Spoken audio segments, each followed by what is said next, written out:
আসসালামু আলাইকুম রহমতুল্লাহ বরাকাতুহ। আলহামদুলিল্লাহ ওসসালাতু ওয়াসসালামু আলা রাসূলিল্লাহ বাদ। সুপ্রিয় দর্শক শ্রোতা ভাই বোন, রমাদানুল করিম একজন মুমিনের জন্য আমল এবং ইবাদতের ভরা বসন্ত। বছরের অন্য সময়ের আমল এবং ইবাদতের ঘাটতি পুষিয়ে দেওয়ার জন্য রমাদান হলো সবচাইতে মোক্ষম সুযোগ। এই জন্য রমাদানকে সবচাইতে পরিকল্পিতভাবে এবং রুটিন মাফিক যদি আমরা কাটাতে পারি, তাহলে ইনশাআল্লাহ বিইذনিল্লাহ রমাদান আমাদের জন্য অর্থবহ হবে এবং আমাদের সারা বছরের ইবাদতের ঘাটতি পুষিয়ে নিতে সহায়ক হবে। আর সেজন্য আমরা আজ রমাদানের 24টা ঘন্টা কিভাবে কাটাবো সে প্রসঙ্গে একটি রুটিন প্রস্তাব করব ইনশাআল্লাহ বিইذনিল্লাহ। রমাদানের রুটিন প্রসঙ্গে সর্বপ্রথম যে সময় নিয়ে কথা বলবো তা হলো সাহরি খেতে ওঠা বা ভোর রাতের সময়টা। ভোর রাতে আমাদের উঠে সাহরি খাওয়া এটি সুন্নাহ। কেউ যদি মধ্যরাতে অতিরিক্ত খান বা শুরু রাতে অতিরিক্ত খান এবং সাহরিতে তার খাবারের চাহিদা নাও থাকে, তারপরও সাহরি খাবার জন্য উঠা এটা সুন্নাহ এবং গুরুত্বপূর্ণ। কারণ রাসূল করিম সাল্লাল্লাহু আলাইহি ওয়াসাল্লাম বলেছেন, তাসাহহারু ফাইন্না ফিস সাহুরি বারাকাহ, তোমরা সাহরি খাও কারণ সাহরি খেলে তার মধ্যে বরকত রয়েছে, এই খাবারের ভিতরে বরকত রাখা হয়েছে। অল্প হলেও খাওয়া সুন্নাত, বিশেষ করে খেজুর খাওয়ার কথা বিভিন্ন হাদিসে রয়েছে। আমরা সাহরিতে আর যাই খাই, একটা করে খেজুর অন্তত খাবো। সাহরি খেতে যখন আমরা উঠবো, কমপক্ষে সাহরি খাওয়ার আগে আধা ঘন্টা যেন আমরা সময় পাই, সেভাবে আমরা উঠবো। কারণ একজন মুমিনের কাছে 24 ঘন্টা সময়ের ভিতরে সবচেয়ে গুরুত্বপূর্ণ সময় হলো ভোর রাতের সময়টা। কারণ এই সময়টাতে আল্লাহ সুবহানাহু ওয়া তাআলা দুনিয়ার আসমানে নেমে আসেন এবং বান্দাদেরকে ডেকে ডেকে তাদেরকে ক্ষমা করে থাকেন, তাদের চাওয়াগুলোকে মঞ্জুর করে থাকেন। আল্লাহর নৈকট্য অর্জনের জন্য সবচাইতে মোক্ষম সময় হলো এটি। এই জন্য তাহাজ্জুদের সালাত, যত নফল নামাজ আছে তার ভিতরে সবচাইতে গুরুত্বপূর্ণ নফল নামাজ। তাহাজ্জুদের নামাজ বছরের অন্য কোনো সময়ে আমরা এত গুরুত্বের সাথে হয়তো পড়তে পারি না। রমাদান মাসে তাহাজ্জুদের নামাজ পড়া আমাদের সকলের জন্য সহজ, কারণ আমরা সাহরি খেতে উঠছি। এই জন্য এই সুযোগটাকে কাজে লাগানো উচিত। 30টা দিনই আমাদের প্রতিদিনই একটা সময় বরাদ্দ থাকা উচিত তাহাজ্জুদ নামাজের জন্য। 2 রাকাত করে তাহাজ্জুদ পড়বো আমরা। বিশেষ কোনো সূরা কেরাত ঠিক করা নাই, যে কোনো সূরা দিয়ে আমরা সাধারণভাবেই পড়বো এবং তাহাজ্জুদের নামাজ পড়ছি, শুধু এটুকু নিয়ত থাকলে চলবে মনে মনে। আমরা 2 রাকাত করে পড়বো, 2 রাকাত, 4 রাকাত, 6 রাকাত, 8 রাকাত, যতটুকু তৌফিক হয় পড়বো। প্রত্যেকটা রাকাত খুব দীর্ঘ করার চেষ্টা করব, দাঁড়িয়ে লম্বা কেরাত পড়ার চেষ্টা করব, আস্তে আস্তে পড়ার চেষ্টা করব এবং খুব বেশি লম্বা কেরাত মুখস্থ না থাকলে একটা সূরাই বারবার পড়তে পারি, কোনো অসুবিধা নেই। এবং রুকুতে যখন যাব তাসবিহ অনেকবার পড়ব, আস্তে আস্তে পড়ব। রুকু থেকে দাঁড়িয়ে আবার দীর্ঘ সময় অপেক্ষা করব, সেজদা এরকম লম্বা করে করব, উঠে বসে আবার অপেক্ষা করব। এভাবে প্রত্যেকটা রোকনকে যত ধীরস্থিরতার সাথে করা যাবে, তাহাজ্জুদের মান তত বেশি, যে কোনো সালাতের মান তত বেশি উন্নত হবে। আমাদের আয়েশা রাদিয়াল্লাহু তাআলা আনহা রাসূল আকরাম সাল্লাল্লাহু আলাইহি ওয়াসাল্লাম তাহাজ্জুদ প্রসঙ্গে বলেছেন, লা তাসআল আন হুসনিহিন্না ওয়া তুলিহিন্না, তিনি যে নামাজগুলো পড়তেন রাতে, সেগুলোর সৌন্দর্য আর সেগুলোর দৈর্ঘ্য নিয়ে আর বলো না। তার মানে সেগুলো অনেক দীর্ঘ ছিল এবং অনেক সুন্দর ছিল। এজন্য রমাদানের সবচাইতে ইম্পর্টেন্ট সময়টা যেটা আমরা কাজে লাগাতে পারি খুব সহজে, অথচ অনেকে হেলায় আমরা নষ্ট করি, সেটা হলো ভোর রাতে সাহরি খেতে ওঠার কিছুক্ষণ আগে আপনি তাহাজ্জুদ পড়ুন এবং বাসার প্রত্যেকটা সদস্যকে উদ্বুদ্ধ করুন যার যার জায়গা থেকে যেন এই আমলটা করেন। এরপরে তাহাজ্জুদের পরে আমরা সাহরি খেয়ে নেব। সাহরি অনেকে খেতে খেতে আজানের সময় পর্যন্ত নিয়ে যান, এটা উচিত না। আজানের সময় ঠিক আগ মুহূর্তে শেষ করেন, এটা সুন্নাহ বিরোধী কাজ। সুন্নাহ হলো বুখারীতে আসছে, রাসূল করিম সাল্লাল্লাহু আলাইহি ওয়াসাল্লাম সাহরি খাওয়া শেষ করতেন, এরপরে আজান এবং সাহরির মধ্যবর্তী 50টি আয়াত তেলাওয়াত করা যায় এই পরিমাণ সময় তিনি গ্যাপ রাখতেন। তার মানে এত আগে সাহরি খেয়ে শেষ করতেন। আনুমানিক 10 মিনিট সময় আমরা বলতে পারি। 10 মিনিট সময় এত লাগে না, 5 থেকে 10 মিনিট সময় অন্তত গ্যাপ দেওয়া উচিত। এই টাইমটাতে আমরা আল্লাহর কাছে বিশেষভাবে দোয়া করতে পারি, যেটা দোয়ার সময়, দোয়া কবুলের সবচেয়ে গুরুত্বপূর্ণ সময় দিনের এবং রাতের ভিতরে এই ভোর রাতের সময়টা। বিধায় এই টাইমটাতে আমরা খাবার শেষ হয়ে গেলে দোয়ায় মাশগুল হয়ে যাই, অথবা খাবারের আগেও দোয়া করতে পারি, কিন্তু আল্লাহর কাছে দোয়া করা উচিত এবং চোখের পানি ফেলা উচিত। দোয়ার জন্য সবচেয়ে উত্তম হবে আমরা যদি নির্জনে কোথাও চলে যেতে পারি। প্রয়োজনে বাসার ছাদে চলে যাওয়া যেতে পারে, প্রয়োজনে বাসার কোনো একটা কোনায় চলে যাওয়া যেতে পারে, কোনো একটা কক্ষে যেখানে কেউ না, সেখানে নিরিবিলি আমরা আল্লাহর কাছে আমাদের চাওয়াগুলো পেশ করতে পারি, চোখের পানি ফেলতে পারি। আমাদের দুরবস্থার জন্য আল্লাহর কাছে ফরিয়াদ করে চোখের পানি ফেলে আমরা কান্নাকাটি করে দোয়া করতে পারি এবং আমাদের সার্বিক চাওয়াগুলোকে আল্লাহর কাছে পেশ করতে পারি। এটা হলো রমাদানের রুটিনের জন্য সবচেয়ে ইম্পর্টেন্ট সময়, যে সময়টাকে আমাদের খেয়াল করা উচিত এবং খুব সুন্দরভাবে পরিকল্পনা করে কাটানো উচিত। এরপরে ফজরের আজান যখন হয়ে যাবে, আজানের পরে আমরা 2 রাকাত সুন্নাত পড়ব। সুন্নাত পড়ার পরে নবী আলাইহিস সালামের সুন্নাত ছিল যে ফজরের 2 রাকাত সুন্নাত পড়ার পরে তিনি কিছুটা বিছানায় মাথা দিতেন, একটু হালকা, ঘুমাতেন না, কিন্তু কিছু সময়ের জন্য রেস্ট করতেন, সেটা 2-4 মিনিট হতে পারে। আমরা কিছু সময়ের জন্য হালকা একটু গড়াগড়ি করে বা বিছানায় যদি মাথা দিয়ে, তাহলে সুন্নাহ আদায় হয়ে যাবে। এরপরে উঠে আমরা ফরজ নামাজ পড়ব। ফজরের ফরজ নামাজ পড়ার পর আপন জায়গা যেখানে নামাজ পড়েছি সেখানে বসে থাকবো এবং সম্ভব হলে সূর্য উদয় হওয়া পর্যন্ত অপেক্ষা করব। সূর্য উদয় হওয়া পর্যন্ত এই টাইমটাতে বসে বসে সকাল সন্ধ্যার যে জিকিরগুলো আছে সেগুলো করব। সকাল সন্ধ্যার জিকির নিয়ে আমাদের বই আছে এবং সেটার PDF কপি পাওয়া যায় আমাদের ওয়েবসাইটে আসুন্নাহ ফাউন্ডেশন, সেখান থেকে আপনারা ডাউনলোড করে নিতে পারেন, অথবা নবী আলাইহিস সালামের সকাল সন্ধ্যার দোয়াগুলো যে কোনো বই থেকে আপনি সম্ভব হয় সেগুলো মুখস্থ করে নিয়ে পড়বেন এবং সূর্য ওঠা পর্যন্ত আপন জায়গায় বসে থাকবেন। সূর্য ওঠার 10-15-20 মিনিট পরে আপনি 2 রাকাত নামাজ পড়বেন, সেটা সলাতুল ইশরাক। এই নামাজটা আপনি পড়ার কারণে আল্লাহ সুবহানাহু ওয়া তাআলা আপনাকে একটি পূর্ণাঙ্গ উমরার সওয়াব দিবেন। তিরমিজিতে বর্ণিত হয়েছে যে ফজরের পরে আপন জায়গায় বসে থেকে যদি এভাবে জিকির আজকার করা হয় এবং শেষে যদি 2 রাকাত নামাজ পড়া হয় অর্থাৎ ইশরাকের নামাজ, তাহলে এর মাধ্যমে এই সওয়াবটা আমরা পাবো। এটা অনেক রোজাদার আমরা মিস করি, আমরা ফজরের পরপর শুয়ে পড়ি। এটা অত্যন্ত ভুল একটি কাজ। আল্লাহ সুবহানাহু ওয়া তাআলা বলেছেন ওয়াসাব্বিহুহু বুকরাতাম ওয়া আসীলা, দিনের শুরুতে এবং শেষে তোমরা আল্লাহর পবিত্রতা বর্ণনা করো। কোরআন কারীমের বিভিন্ন জায়গায় বিষয়ে উৎসাহ দেওয়া হয়েছে। অতএব দিন এবং রাতের আমরা যদি তাহাজ্জুদের সময়টা, ভোর রাতের সময়টার পরে দ্বিতীয় সর্বোচ্চ গুরুত্বপূর্ণ কোনো সময়ের কথা বলি, তাহলে সেটা হলো ফজরের পরের সময়টা।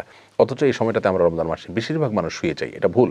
যদি শুইতে হয়, ঘুমাইতে হয়, আমরা সেটা কিছুক্ষণ পরে ঘুমাবো, কিন্তু ফজরের পর ঘুমাবো না। জিকির আজকার এবং তাসবিহ তেলাওয়াতে মাশগুল থাকবো ইনশাআল্লাহ বিইذনিল্লাহ। এরপরে যদি আমরা ঘুমাই, রেস্টও করি, সেটা পরিমিত হওয়া উচিত এবং লিমিটেড সময়ের জন্য হওয়া উচিত, মেপে কাজ করা উচিত।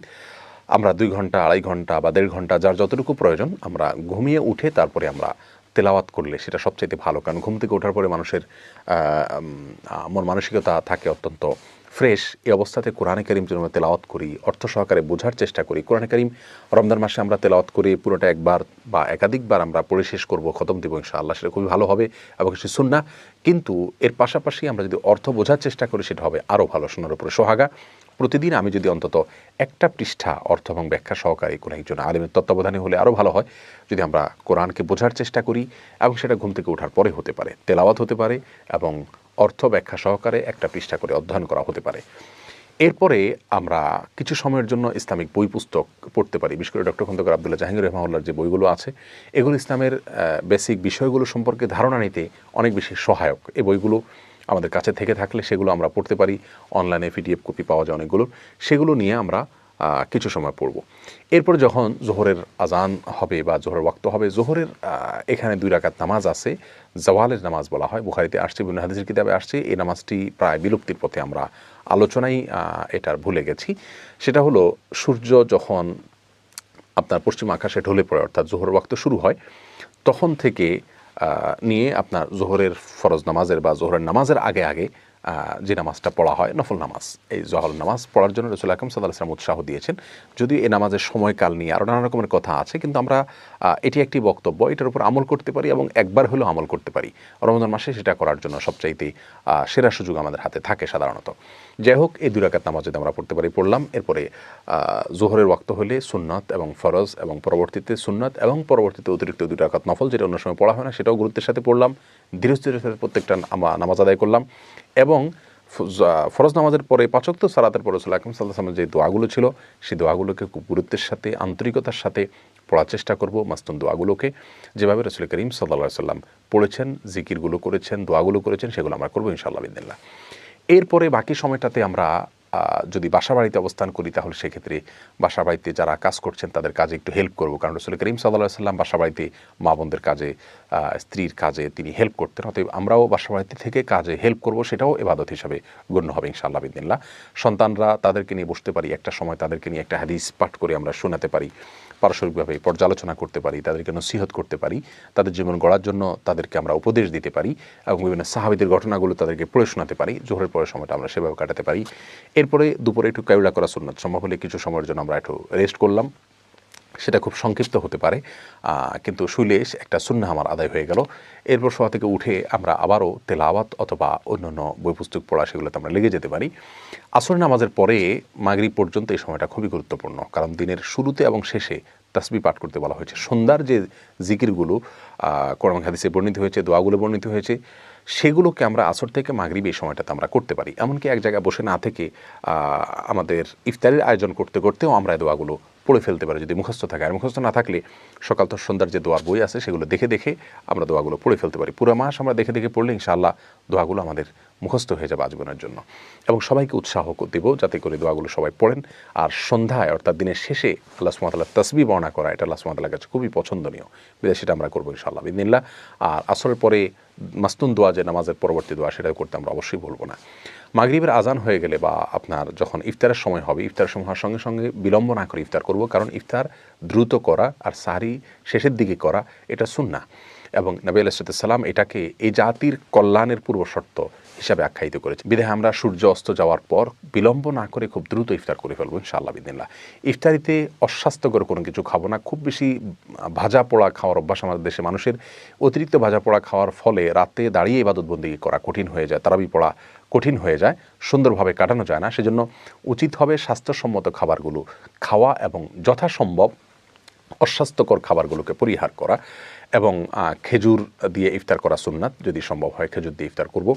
ইফতারের পরে দোয়া পড়ব জাহাবাজ জামা ওয়াবতাল্লাতিল উরুক ওয়াসাবাতাল আজরু ইনশাআল্লাহ, অর্থাৎ গ্লানি দূর হলো এবং ঘাম শুকিয়ে গেল, ইনশাআল্লাহ আমার বিনিময় আল্লাহর কাছে জমা থাকলো। এ দোয়া আমরা পড়তে পারি। আরও দোয়া রয়েছে।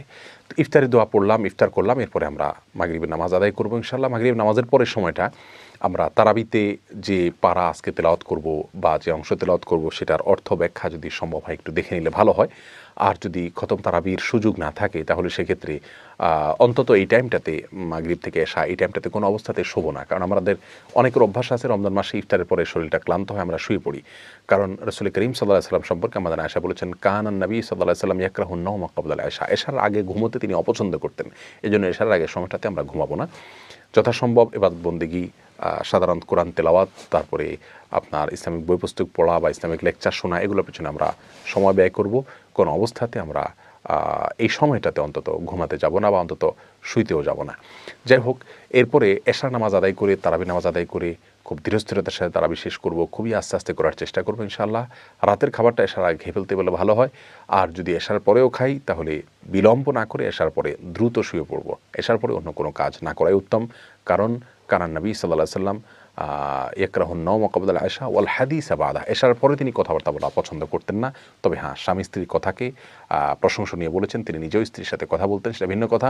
কিন্তু সচরাচর আড্ডা এগুলো আমরা করতে যাব না। টেলিভিশন অথবা সোশ্যাল মিডিয়াতে স্ক্রল করা, এগুলোর থেকে আমরা বেঁচে থাকবো। এশার পরে খুব দ্রুত আমরা শুয়ে পড়ার চেষ্টা করব, তাতে ভোর রাতে আগে আগে উঠা আমাদের জন্য সহজ হবে। পরিকল্পনা করে কোরআনে কারিমের জন্য প্রতিদিন এক পারা করে বা 1.5 পারা করে বা 2 পারা করে, যার যতটুকু তৌফিক কুলায় আমরা বাজেট করব, বরাদ্দ করব এবং সেই অনুযায়ী আমরা প্রতিদিন ইনশাআল্লাহ বিইذনিল্লাহ কোরআন তেলাওয়াত করে যাব। এবং সময় ফিক্স করে নেব যে কোন টাইমটাতে আমি করব। আমি কি ঘুম থেকে উঠে সকালে করব, নাকি জোহরের পরে করব, নাকি মাগরিবের পরে করব, এই সময়টা আমরা ফিক্স করে নিব ইনশাআল্লাহ বিইذনিল্লাহ। আল্লাহ তাআলা আমাদের সকলকে এই রমাদানে বেশি থেকে বেশি, উত্তম থেকে উত্তমতর ইবাদত করার তৌফিক দান করুন। আর সবচেয়ে গুরুত্বপূর্ণ বিষয় হলো রমাদানে গুনাহ থেকে বেঁচে থাকা, কারো গীবত পরচর্চা যেন না হয়, টেলিভিশনে মোবাইলে হারাম কোনো জিনিস যেন দেখা না হয়, শোনা না হয়, এই বিষয়গুলোর প্রতি খুব বেশি খেয়াল করব। তাকওয়া চর্চাই হলো রমজানের সিয়ামের সবচেয়ে বড় উদ্দেশ্য। আল্লাহ তাআলা আমাদের সকলকে সেই উদ্দেশ্য সাধন করার তৌফিক দান করুন। রমজানের প্রত্যেকটা মুহূর্তকে সঠিকভাবে ভালোভাবে কাটানোর তৌফিক নসিব করুন। মা বোনরা যারা কাজকর্ম করবেন, রান্নাবাড়া করবেন, এর ফাঁকে ফাঁকেও তারা তাসবিহ, তাহলিল, জিকির এগুলো চালু রাখবেন। কারণ বিনা উযুতে তাসবিহ তাহলিল করা যায়, দুরূদ পাঠ করা যায়। যে সমস্ত জিকিরগুলো বিশেষ করতে উৎসাহ দেওয়া হয়েছে কোরআন এবং সুন্নাহ নির্যাস, যেগুলো যেমন দুরুদ, ইস্তেগফার, তারপরে দোয়া ইউনুস এবং ইয়াদাল জালাল ওয়াল ইকরাম, এরকম আরও অনেকগুলো দোয়া আছে। সেগুলোকে আমরা চলতে ফিরতে, উঠতে বসতে সবাই করতে থাকবো। আল্লাহ তাআলা আমাদের সবাইকে তৌফিক দান করুন।